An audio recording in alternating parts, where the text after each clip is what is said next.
उधमपुर गांव में काजल उस वक्त अकेली हो जाती है जिस वक्त उसका पति उसे छोड़कर चला जाता है। दरअसल काजल के पति को एक गंभीर बीमारी थी जिस वजह से वो अपनी गर्भवती पत्नी को छोड़कर इस दुनिया से जा चुका था।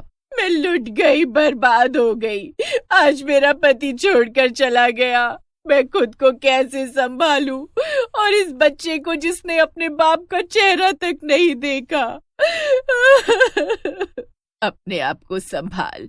अगर तू खुद को नहीं संभालेगी तो आने वाले बच्चे पर बुरा असर पड़ेगा।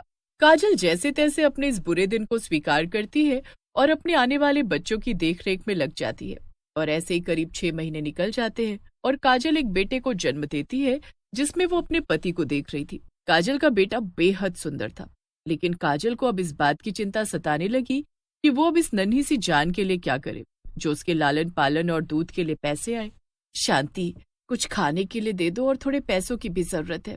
मेरा बेटा भूखा है, उसके लिए दूध नहीं है। देख काजल, जब से तेरा पति गया है तब से गांव वाले तुझे और तेरे पेट में पल रहे बच्चे की अच्छे से देखरेख कर रहे थे। अब तो बच्चा भी इस दुनिया में आ गया है। थोड़ा बहुत काम काज करना शुरू कर दे। कब तक गांव वालों से मांग कर खाती रहेगी? आप कहें तो मैं आपके घर में झाड़ू पोछा बर्तन साफ करने के लिए तैयार हूँ। बस आप मेरे बेटे के लिए दूध और खाने के लिए कुछ आटा चावल दे दे। काजल अपने लिए आटा चावल और अपने बेटे के लिए दूध मांगती है, लेकिन शांति अब रोज रोज के काजल के मांगने की आदत से परेशान हो चुकी थी और वो एक रोज काजल को अपने घर के बगल वाले नाले को साफ करने के लिए कहती है और उसके बदले उसे कुछ खाने पीने के लिए दे देती है। ऐसा अब गांव का हर एक घर काजल से करवाने लगा था। काजल को देखकर तो कभी कभी मुझे ऐसा मन में आता है कि उसे काजल ना कहकर नाला साफ करने वाली कहूँ, क्योंकि अब तो वो हर घर का नाला साफ करती है। तू भी जानती है ना कब तक कोई किसकी परवरिश करता है। कभी न कभी तो किसी न किसी को तो यही कहना ही था कि काम के बदले कुछ ले ले तो अच्छा। बिल्कुल ठीक कह रही हो शांति बहन, और अच्छा भी है। इसी बहाने गांव का नाला तो साफ हो जाता है और उसे भी कुछ खाने पीने को मिल जाता है। एक रोज शांति काजल से नाला साफ करवा रही होती है, तभी नाले में एक कागज बहता हुआ उसे नजर आता है, जिसे देखकर शांति काजल से कहती है, अरे काजल, जरा उस कागज के टुकड़े को हाथ से निकाल के बाहर कर दे। वैसे तूने गांव के नाले को एकदम चकाचक कर दिया है। जब से तू नाला साफ करने लगी है सारा पानी पोखर में जाता है। पहले तो पानी भी अटक जाया करता था। बिल्कुल ठीक कह रही है काकी। अच्छा मैं चलती हूँ। काजल काफी समय से गांव के गंदे नाले को साफ कर रही थी। कई बार तो वो बिना हाथ धोए अपने बच्चे को हाथ लगा दिया करती। कुछ दिनों बाद काजल की तबीयत खराब हो जाती है। गांव का कोई भी काजल को देखने नहीं जाता। काजल के साथ साथ उसके छोटे से नन्हे से बच्चे की तबीयत भी खराब होती है और बेटे की मौत हो जाती है। बेटे के मरने के बाद ही काजल सदमे में आ जाती है और वो भी इस सदमे में अपनी जान दे देती है। बेचारी काजल और उसके बच्चे की आत्मा को भगवान शांति दे।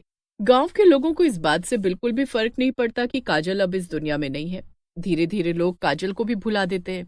इस बात को करीब 6 महीने बीत चुके थे और एक रोज सुबह के समय गांव वाले उस वक्त हैरान रह जाते हैं जब गांव के गंदे नाले के पास लोगों को गंदी बदबू का एहसास होता है। अरे चंदन, चल देख इतनी गंदी बदबू कहाँ से आ रही है। पूरा गांव बदबू से परेशान है। ये तो लगता है नाली में ही कोई जानवर मर गया है। कुत्ता, बिल्ली या और कोई जानवर देखना होगा काकी। हाँ, जरा पता तो लगा कि ये बदबू आ कहाँ से रही है। गांव के लोग छानबीन करते हैं तो उन्हें गंदे नाले से एक लाश मिलती है और वो लाश गांव के ही कैलाश की थी। भगवान जाने ऐसा किसने किया, लेकिन आज से पहले पूरे गांव में ऐसा कुछ नहीं हुआ है। गांव के लोग दहशत में आ जाते हैं कि आखिर गांव के कैलाश को गंदे नाले में मारकर किसने डाला। किसी को कुछ भी समझ नहीं आ रहा होता और अगले दिन इसी तरह गांव के गंदे नाले में एक और गांव के ही आदमी की लाश मिलती है। गांव वालों में अब और भी ज्यादा दहशत फैल जाती है। 2 दिन में गंदे नाले से 2 लोगों की लाशें मिली हैं। आखिर कोई बताएगा कि ये सब क्या हो रहा है और क्यों हो रहा है? मुझे कैसे पता होगा ये सब? मैं थोड़ी ही कर रहा हूँ। अगर नहीं पता तो पता करो कि ये सब क्या और क्यों हो रहा है, कौन कर रहा है और क्यों कर रहा है। गांव वाले परेशान हो जाते हैं और धीरे धीरे इसी तरह गांव के करीब 10 से ज्यादा लोगों की मौत उस गंदे नाले में लाश मिलने की वजह से हो चुकी थी। हर कोई हैरान था, किसी को कुछ भी समझ नहीं आ रहा था। अब गांव में लोग शाम होते ही अपने घर में दुबक जाया करते। गांव में अब जब 13वीं मौत होती है तो लोग अपनी अपनी जान बचाने के लिए एकजुट होकर इस बारे में बातचीत करते हैं। मुझे पूरा यकीन है ये कोई बुरी शक्ति ही कर रही है, जैसे भूत, प्रेत, चुड़ैल। और अगर ऐसा है तो इसे बस में करने के लिए हमें तांत्रिक बाबा की जरूरत होगी। वही इस समस्या से हमें निजात दिला सकते हैं। बिल्कुल सही कह रही हो शांति बहन तुम। अगर किसी को भी किसी तांत्रिक बाबा के बारे में पता हो तो वो उन्हें गांव लेकर आए, ताकि गांव में हो रही अज्ञात मौतों का पता चल सके।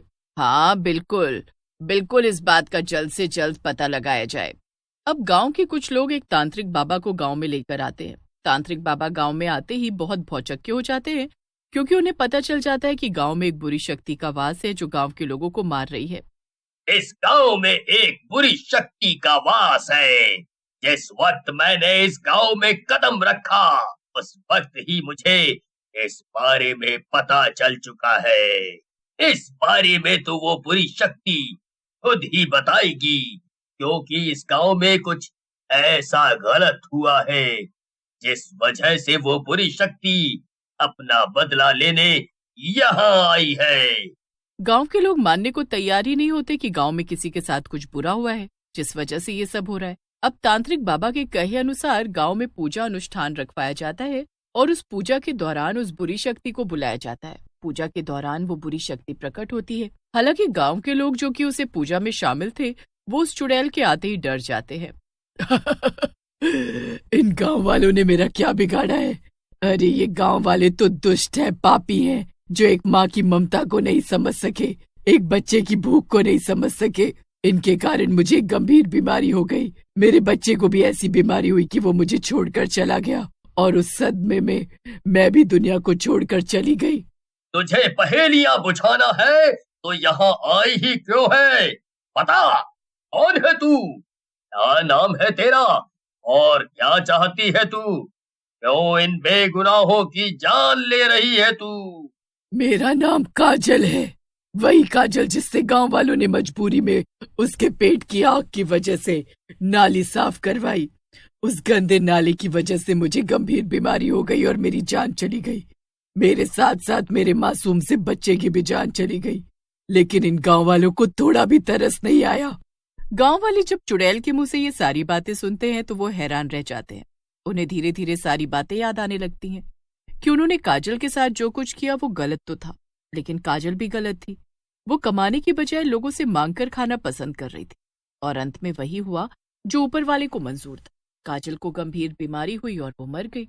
यहाँ पूरा गांव एकत्रित है और ये गांव वाले लोग तुमसे माफी मांगना चाहते हैं। इन्होंने जो कुछ किया उसकी गलती इन्हें स्वीकार है और ये चाहते हैं कि तुम उनकी जान बख्श दो। गांव वाले चुड़ैल की बातें सुन रहे होते हैं। वो सभी हाथ जोड़कर काजल से माफी मांगते हैं। गांव वालों ने तुम्हारे साथ जो कुछ किया है उसका पछतावा उन्हें है, और आगे से वो लोगों में भेदभाव बिल्कुल नहीं करेंगे। सभी एक समान रहेंगे, कोई किसी को ऊंचा नीचा नहीं समझेगा, और हम तुमसे माफी मांगते हैं। माफ कर दे बेटा, माफ कर दे। गांव वालों से जाने अनजाने में जो कोई गलती हुई है उस गलती के लिए हम तुझसे माफी मांगते हैं।